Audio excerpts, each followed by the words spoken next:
Yes, welcome to the new topic of prints, review and view. Microsoft power point presentation के अंदर आप अगर कोई भी टॉपिक को रिव्यू कर रहे हैं या फिर व्यू कर रहे हैं, डॉक्यूमेंट्स बनाने के बाद में प्रिंट करने की पूरी प्लान कर रहे हैं, तो कौन सी चीज़ों के बारे में फोकस करते रहना चाहिए, कौन सी चीज़ों को इम्पोर्टेंटली याद रखना है, अभी उसके बारे में अभी हम डिस्कस करने वाले हैं।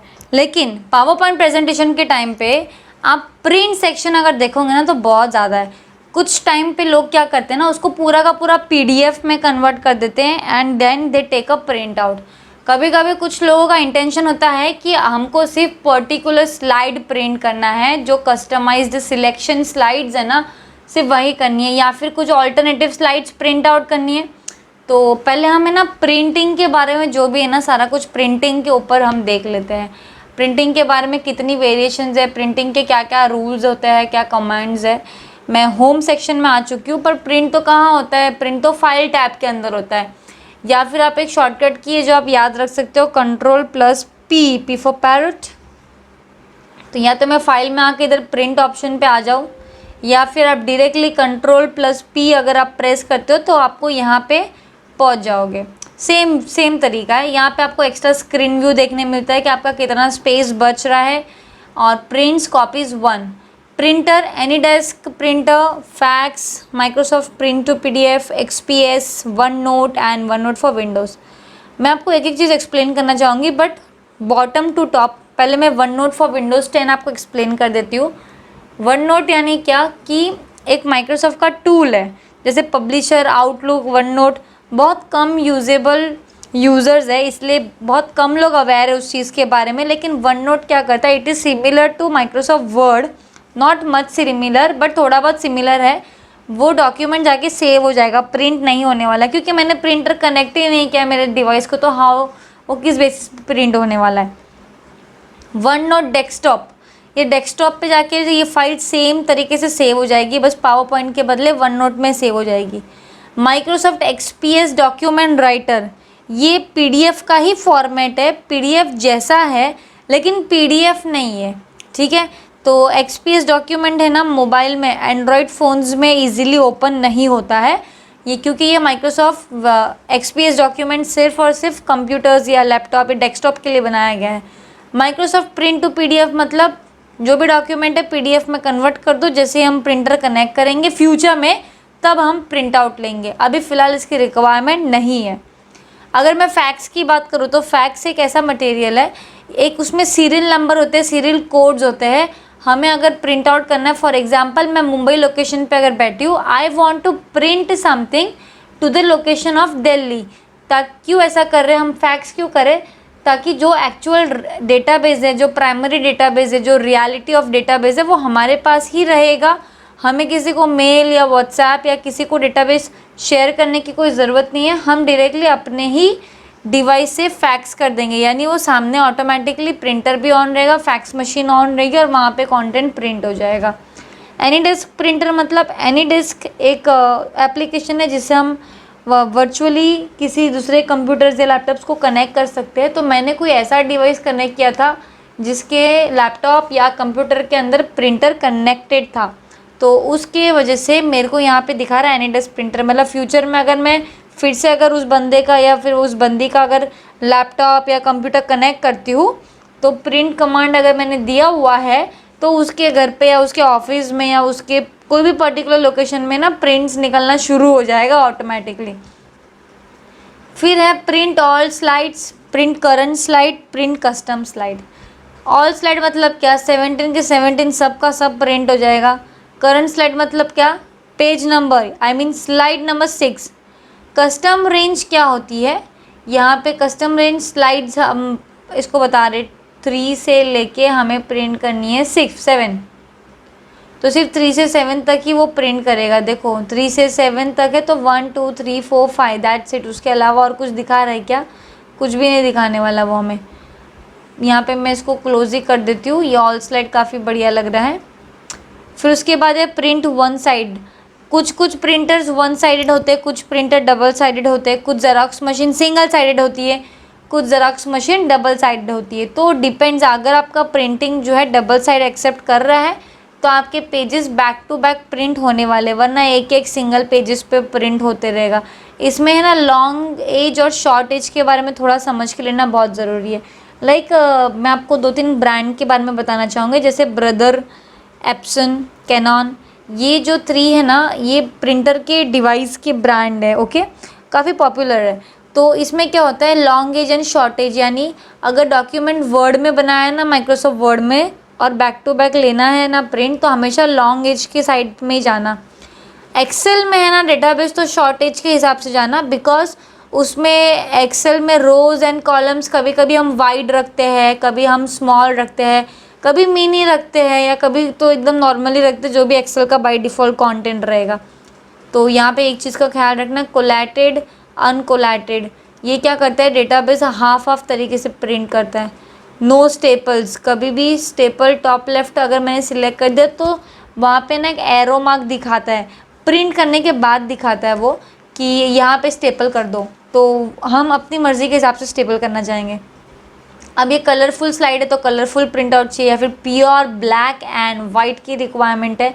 अगर आप अपने इंक का टोनर सेव करना चाहते हैं, या फिर आपको अपने इंक के टोनर को बेहद अच्छे तरीके से अगर यूज़ करना है, तो देखो पूरा स्लाइड जो है ना अपना ब्लैक एंड वाइट में कन्वर्ट हो चुका है।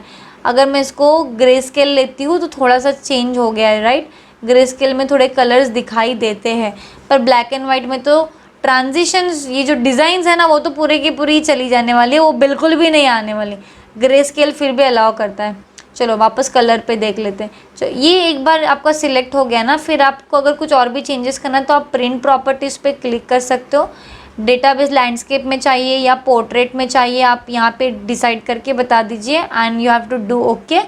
और प्रिंट कमांड दे दिया मतलब डन। कॉपी 1 मतलब ये एक ही प्रिंट चाहिए कि ऐसा ऐसा आपको 2 प्रिंट, 5 प्रिंट, 10 प्रिंट्स, कितना चाहिए, तो ये आप बता देना है। यहाँ पे प्रिंट सेक्शन आपने देख लिया। मैं एस्केप बटन प्रेस कर लेती हूँ। अभी थोड़ा समझ के लेते हैं रिव्यू एंड व्यूज़ के बारे में। तो रिव्यू में है ABC spelling and grammar check. तो रिव्यू का मानना है कि शायद मैंने कोई भी मिस्टेक अभी तक नहीं की है, तो जब मिस्टेक ही नहीं की तो किस बेसिस पे बताने वाला है हमें। ये क्या हो गया, Ctrl+Z। Okay, review spelling and grammar check, यानी अगर आपने कुछ टाइप किया है ना कंटेंट और अगर कुछ मिस्टेक्स की है तो माइक्रोसॉफ्ट पावरपॉइंट प्रेजेंटेशन हमें स्पेलिंग एंड ग्रामर की हेल्प की वजह से चीज़ें कंप्लीट करवाएगा। Missing alternative text header row, इसको हम क्लिक करते हैं और देखते हैं टेबल 4 स्लाइड के ऊपर। तो इनका मानना है कि यहाँ पे आपने ब्लैंक डेटाबेस रखा और इसके अंदर है ना कुछ भी पुटअप नहीं किया। वार्निंग दी जा रही है यहाँ पे कि यहाँ पे स्लाइड्स में आपने जो भी नाम लिखा है सब गलत गलत है। देखो रेड रेड मार्क्स आ रहे, उसको चेंज करो। टेबल्स 2 पॉइंट, इसमें भी कुछ चेंजेस करने को बोला जा रहा है। ओके, फिर अगर मैं मिसिंग स्लाइड नंबर 17 पे स्लाइड 2 पे क्लिक करती हूँ तो यहाँ पे कुछ कंटेंट मिस हो रहा है। तो ये एक्सेसिबिलिटी हमें बताता है कि आप अगर कुछ टेक्स्ट बॉक्स वगैरह अगर इंसर्ट करते हो और ब्लैंक रख दिया, उसमें कुछ फिलअप ही नहीं किया, तो माइक्रोसॉफ्ट पावर पॉइंट आपको याद दिलाता है कि आपका डेटाबेस उसमें एम्प्टी, आपने फिलिंग ही नहीं किया। अच्छा, कमेंट क्या होता है ना, आप एक एक टॉपिक के ऊपर ना एक एक स्लाइड्स के ऊपर कमेंट कर सकते हो। मैंने इसको बोल दिया वेरी नाइस। फिर मैं स्लाइड नंबर 2 में आ गई, तो वहीं तो हूँ मैं 6 नंबर में आ गई। यहाँ पे मैं न्यू कमेंट देना चाहती हूँ, गुड, और इसको क्लोज कर दिया। तो स्लाइड में आपने जो भी कमेंट दिया हुआ ना तो वो यहाँ पे दिखाता है। शो कमेंट्स पे क्लिक करके देख सकते हैं। वैसे कमेंट क्यों यूज़ करते हैं हम, अगर कोई भी ऐसा कंटेंट है जो आपको पता है कि कहीं ना कहीं पे ये थोड़ी प्रॉब्लम क्रिएट कर सकता है या फिर डिलीट कर सकता है, ये कमेंट आपको हेल्पफुल है कि अगर कुछ चेंजेस करना है तो आप यहाँ पे पढ़ के उसको चेंज कर सकते हैं। कमेंट अगर नहीं रखना है तो आप उसको इजीली डिलीट कर दीजिए, कोई बात नहीं, क्योंकि कमेंट हमने अपने पर्सनल यूज़र्स के लिए बनाया था कि अगर कुछ चेंजेस करना है, लाइक अगर मैं एक क्रिएटर हूँ, अब डेटाबेस पूरा रेडी हो गया, अब मुझसे बोला गया कि खुशबू यहाँ पे थोड़ा बहुत चेंजेस करना पड़ेगा, तो बंदा मुझे मेल नहीं कर रहा है, कॉल नहीं कर रहा है, क्या कर देगा, जो भी स्लाइड है आप कमेंट सेक्शन में जाके स्लाइड्स में यहाँ पे लिख सकते हैं और मैं इजीली कमेंट्स को रीड करके आपको जो चेंजेस का अवेलेबिलिटी है that I will do it. और कमेंट को डिलीट करने के लिए right click and delete comment. तो इस तरीके से कमेंट्स हमारे डिलीट हो जा रहे हैं। और इसमें क्या टॉपिक्स हम देख सकते हैं, language and translate, language and translate. चलो मैंने कुछ लिखा ही नहीं तो अब मुझे कुछ लिखना चाहिए। मैं ब्लैंक स्लाइड ले लेती हूँ एक बार, और ब्लैंक स्लाइड लेने के बाद में I go to insert section. यहाँ पे मैं टेक्स्ट लेती हूँ। मैंने लिखा my name is Khushboo Mali, I am your trainer, comma sorry full stop is equals to double quotes, और मैं इसकी हैंडराइटिंग साइज़ बढ़ा देती हूँ। अब ये सेम जो मैंने लिखा है ना, मैं कंट्रोल C प्रेस कर रही हूँ, copy. I will go to review, और मैं लैंग्वेज जो है ना ट्रांसलेटर को यूज़ करने की कोशिश कर रही हूँ। इंटरनेट कनेक्शन होना चाहिए, इंग्लिश डिटेक्टेड। किस में ट्रांसलेट करना है, यहाँ पे मैक्सिमम लैंग्वेजेस तो अवेलेबल है, लेकिन मैंने अगर हिंदी सिलेक्ट कर दिया है तो यहाँ पे ट्रांसलेट करना है उसको, सॉरी यहाँ पे इंग्लिश है, हम हिंदी सिलेक्ट करना चाहते हैं, और इंसर्ट। मेरा नाम खुशबू माली है, मैं आपका ट्रेनर हूँ, इंसर्ट। ये आपका और आपकी में ना, इसमें बहुत wrong distance, wrong meaning clear हो जाता है इसमें, गॉट इट। अभी अगर ये सेम हिंदी में मैं जर्मन में देखना चाहती हूँ और इंसर्ट करती हूँ, तो मेन नेम मीन्स द खुशबू। और आप देख रहे हैं यहाँ पे एक एक वर्ड के बारे में बताया जा रहा है कि ये नेम है, ये IST वर्ब है, ओके। अगर मुझे जर्मन में नहीं चाहिए, आपको गुजराती में चाहिए, वाव गुजराती में भी अवेलेबल है। मारो नाम खुशबू माली छे, हूँ तमारो ट्रेनर छू। तो यहाँ पे आपके पास 2019 में मैक्सिमम चीज़ें अवेलेबल है। इधर मराठी लैंग्वेज भी अवेलेबल है, as I personally know it. मलंगिया, मल्या, मलाथीस, मराठी, या इट इज़ देयर, वाव। अभी मैं सोचती हूँ इंसर्ट, माझे नाव खुशबू आहे, मी तुझा ट्रेनर आहे, वाव। तो यहाँ पे हमने लैंग्वेज डिटेक्ट किया। अब ये कब काम आती है कि आप अगर कोई भी कंटेंट बना रहे हैं तो ज़रूरी नहीं है कि सारा का सारा कंटेंट हमेशा इंग्लिश में होता है, नेवर। कोई कंटेंट्स इंग्लिश में भी हो सकते हैं, कुछ हिंदी में होते हैं, कुछ गुजराती में होते हैं, जो भी कंफर्टेबल लैंग्वेजेस है। तो इंडिया की मैक्सिमम लैंग्वेजेस माइक्रोसॉफ्ट के पावर पॉइंट और वर्ड में इनपुट की गई है। नाउ इट डिपेंड्स कि आप उसको कितना एडवांस तरीके से यूज़ करना चाहते हो या फिर नहीं यूज़ करना चाहते हो, ये आपकी चॉइस है। लेकिन यहाँ पे इंडियन लैंग्वेजेस के साथ साथ में बहुत सारी इंटरनेशनल लैंग्वेजेस भी इंक्लूड की गई है फॉर बेस्ट यूजिंग पर्पस, क्योंकि डिफरेंट लोकेशन से different group of people want to interact with each other, एक दूसरे से इंटरैक्ट करने के लिए। तो अगर हमें लैंग्वेज नहीं भी आ रही तो एटलीस्ट हमें कंटेंट, एक ब्रोशर तो रेडी कर सकते हैं हमारे लिए। तो यहाँ पे हमने रिव्यू में सारे टॉपिक्स देखे। व्यू में क्या है, व्यू में कलर स्केल्स है, नॉर्मल है, आउटलाइन व्यू में ये स्क्रीन व्यू थोड़ा छोटा हो जाता है, और आपको वर्किंग प्लेस अगर बड़ा चाहिए ना, वर्किंग एरिया अगर बड़ा चाहिए तो आप आउटलाइन व्यू में काम करें। स्लाइड सॉर्टर में तो सिर्फ आप देखोगे आपका स्लाइड थोड़ा बड़े कंटेंट में कि कितना बना है। पेज नोट्स में पावर पॉइंट वर्ड जैसा दिखने लगेगा। रीडिंग व्यू में आप कुछ भी एडिटिंग नहीं कर पाओगे, देखो सारा टूल्स ही गायब हो गया, आप सिर्फ स्लाइड्स को व्यू कर सकते हैं। ये स्लाइड शो व्यू नहीं है, ठीक है, ये स्लाइड शो व्यू बिल्कुल भी नहीं है। ये जो मोड में मैं आपको लेके आई हूँ, मैं इसको क्लोज कर देती हूँ पहले, सेव। अब ये कहाँ जाके सेव हुआ रहेगा, I need to check it first. मैं इसको डिलीट कर देती हूँ, कुछ काम का नहीं है फ़िलहाल।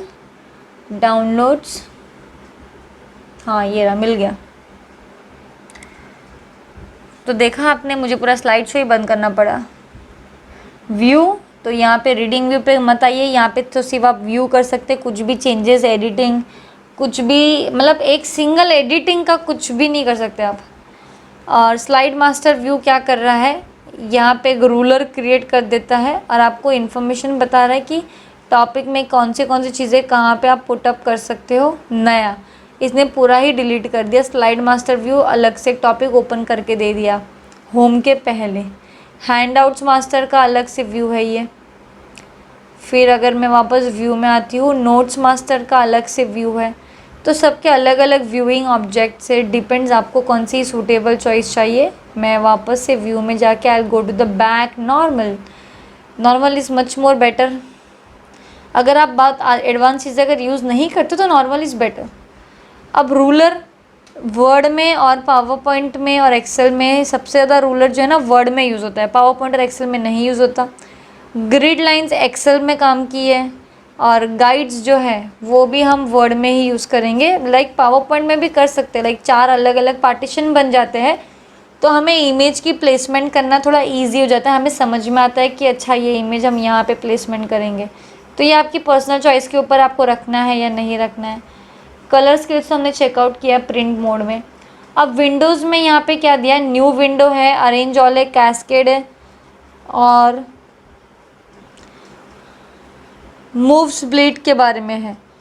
अब यहाँ पे देखिए पावर पॉइंट की है ना 4 स्क्रीन ओपन है। अगर मैंने इसको बोल दिया अरेंज ऑल,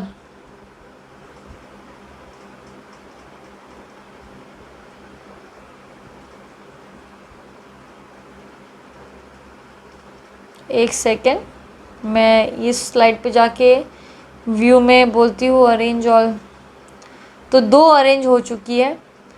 क्योंकि अगर मैं इसको जाके बोलती हूँ व्यू में अरेंज ऑल तो यहाँ पे 3 हो गई है। अगर मैं 4th सेक्शन में या फिर कौन सा एक सेक्शन है जो बाकी है, okay this is the section, अगर मैं यहाँ आके बोलती हूँ व्यू को अरेंज ऑल तो अपने पास 4 सेक्शंस, मतलब हमने टोटल 4 पावर पॉइंट प्रेजेंटेशन जो ओपन करी थी तो उसकी हमें पावर पॉइंट व्यू यहाँ पे देखने मिल रही है, जो काफ़ी यूज़फुल भी और काफ़ी अच्छे मैनर में हमें दिखाई दे रही है। इससे क्या होता है ना कि आप मल्टीपल प्रेजेंटेशंस में एक साथ काम कर सकते हैं। अब यहाँ पे 4 प्रेजेंटेशन में मुझे अगर कुछ कट शॉट करना है, कुछ एडिटिंग्स करना है, कुछ कंटेंट्स देख के कॉपी पेस्ट कर देना है या फिर कुछ डुप्लीकेट डेटाबेस क्रिएट करना है, एक बार अपने डेटाबेस को कंपेयर करना है कि वो पुराने डेटा से कितना मैच हो रहा है, नया डेटा कितना इनोवेटिव है, कुछ नया डिज़ाइन ऐसा है क्या कि ओल्ड डिज़ाइन से थोड़ा सा भी मैच कर रहा है तो अलग कर देवे, या फिर ओल्ड डिज़ाइन कुछ अच्छी हो तो हम इसमें पुट अप कर सकें। तो यहाँ पे बहुत सारे रीज़न्स हो सकते हैं विंडोज़ को इस तरीके से अरेंज करने के लिए। ये सिर्फ 4 ही नहीं, आप मैक्सिमम 10 भी कर सकते हो, मैक्सिमम 20 भी अरेंज कर सकते हो। डिपेंड्स आपकी लैपटॉप की स्क्रीन या फिर आपकी डेस्कटॉप कंप्यूटर की स्क्रीन कितनी वाइड है, तो उसके हिसाब से उसके बेसिस पे ही ये पूरा डेटाबेस यहाँ पे फॉर्म होने वाला है। अब अगर मुझे नॉर्मल मोड पे जाना है तो मैं इसको मैक्सिमाइज़ कर दे रही हूँ। कैस्केड क्या होता है, ये 4 पावर पॉइंट फाइल्स जो है ना उसको देख लीजिए आप ही कैसे सीक्वेंस में उसने ओपन कर दिया है। I show it again cascade, तो ये एकदम सीक्वेंस में ओपन हो चुका है। व्यू में मूव स्प्लिट क्या काम करता है, फ़िलहाल तो कुछ नहीं कर रहा है, मैंने 4 सिलेक्शंस पे ओपन करके मूव स्प्लिट कर दिया। तो ये मूव स्प्लिट ये जो नॉर्मल जो टेक्सचर्स डेटाबेस है ना उसके ऊपर ज़्यादा इजीली काम करता है, बट उसकी फ़िलहाल ज़रूरत नहीं है। तो मैंने मूव स्प्लिट कर दिया तो डेटाबेस मेरा माउस कर्सर देखो यूनाइटेड स्टेट्स पे पहुंच जा रहा है। देखो मैंने माउस कर्सर को यहाँ पे लेके आई हूँ मूव स्प्लिट, तो मेरा माउस कर्सर वहाँ पे पहुँच गया। आप इसको भी पर्सनली देख के लीजिए, क्योंकि मूव स्प्लिट का मतलब ये होता है कि ये डेटाबेस को है ना एनलार्ज करने के बारे में पूछते रहता है। तो यहाँ पे हमने एक प्रिंट्स रिव्यू एंड व्यू के बारे में भी देखा है थोड़ा सा। हेल्प बटन क्या करता है, help, contact support, feedback and show training. Help, contact support, feedback and show training. Contact support क्या होता है कि आप किसी से भी कॉलअप पे बात करते हैं, कॉलअप पे डेटाबेस बनाते हैं या माइक्रोसॉफ्ट पे किसी डेटाबेस पे कम्युनिकेट करना चाहते हो तो आप कॉलअप ऑप्शन को यूज़ करोगे। बट देखिए बेटर क्या होगा कि आप फीडबैक या फिर हेल्प बटन पे डायरेक्टली क्लिक करें या फिर कोई भी पर्सनल गाइडेंस या फिर आपका जो पर्सनल मेंटोर है उससे डिस्कस करिए rather than using any of this option. मैं ये नहीं कह रही हूँ कि ऑप्शंस अच्छे नहीं हैं, ऑप्शंस बेहद बहुत अच्छे हैं, लेकिन आप जब ऑप्शंस को यूज़ करोगे तो उससे बेटर, उससे फास्ट तरीके में ना आप आपका पर्सनली प्रॉब्लम ये वाला जो है वो सॉर्ट आउट हो जाएगा। आपको इसमें कुछ ज़्यादा चीज़ें चेकआउट करने की ज़रूरत भी नहीं होगी। लेकिन आप अगर सोच रहे हो कि नहीं मैं हेल्प बटन लेके उस प्रॉब्लम को सॉर्ट आउट करने की कोशिश करें तो थोड़ा सा मुश्किल हो जाएगा। तो यहाँ पे मुझे यही आपको एक इन्फॉर्मेशन देनी है फिर से कि सारे टूल्स एंड कमांड जब आप अप्लाई करते हो एक एक चीज़ों पे प्रैक्टिस करना तो हमेशा बनता ही है एंड इम्पॉर्टेंट टर्म्स पे उसको ध्यान रखना है। आप देख रहे हो डिज़ाइंस, आप देख रहे हो रिव्यूज़, आपने देखा स्लाइड शो किस तरीके से कर रहे हैं हमने, आपने देखा मैंने ट्रांजिशन और एनिमेशंस भी लगाने के टाइम पे कितनी सारी चीज़ों को फोकस पे रख के हमने काम किया है। आपने ये भी चेकआउट किया है कि हम जब कोई व्यूज़ या ट्रांजेक्शन जब बनाते हैं तब उसमें कितनी शॉर्ट टर्म वेरिएशंस के बेसिस पे हमने लॉन्ग टर्म डिज़ाइंस रेडी करनी है। Thank you.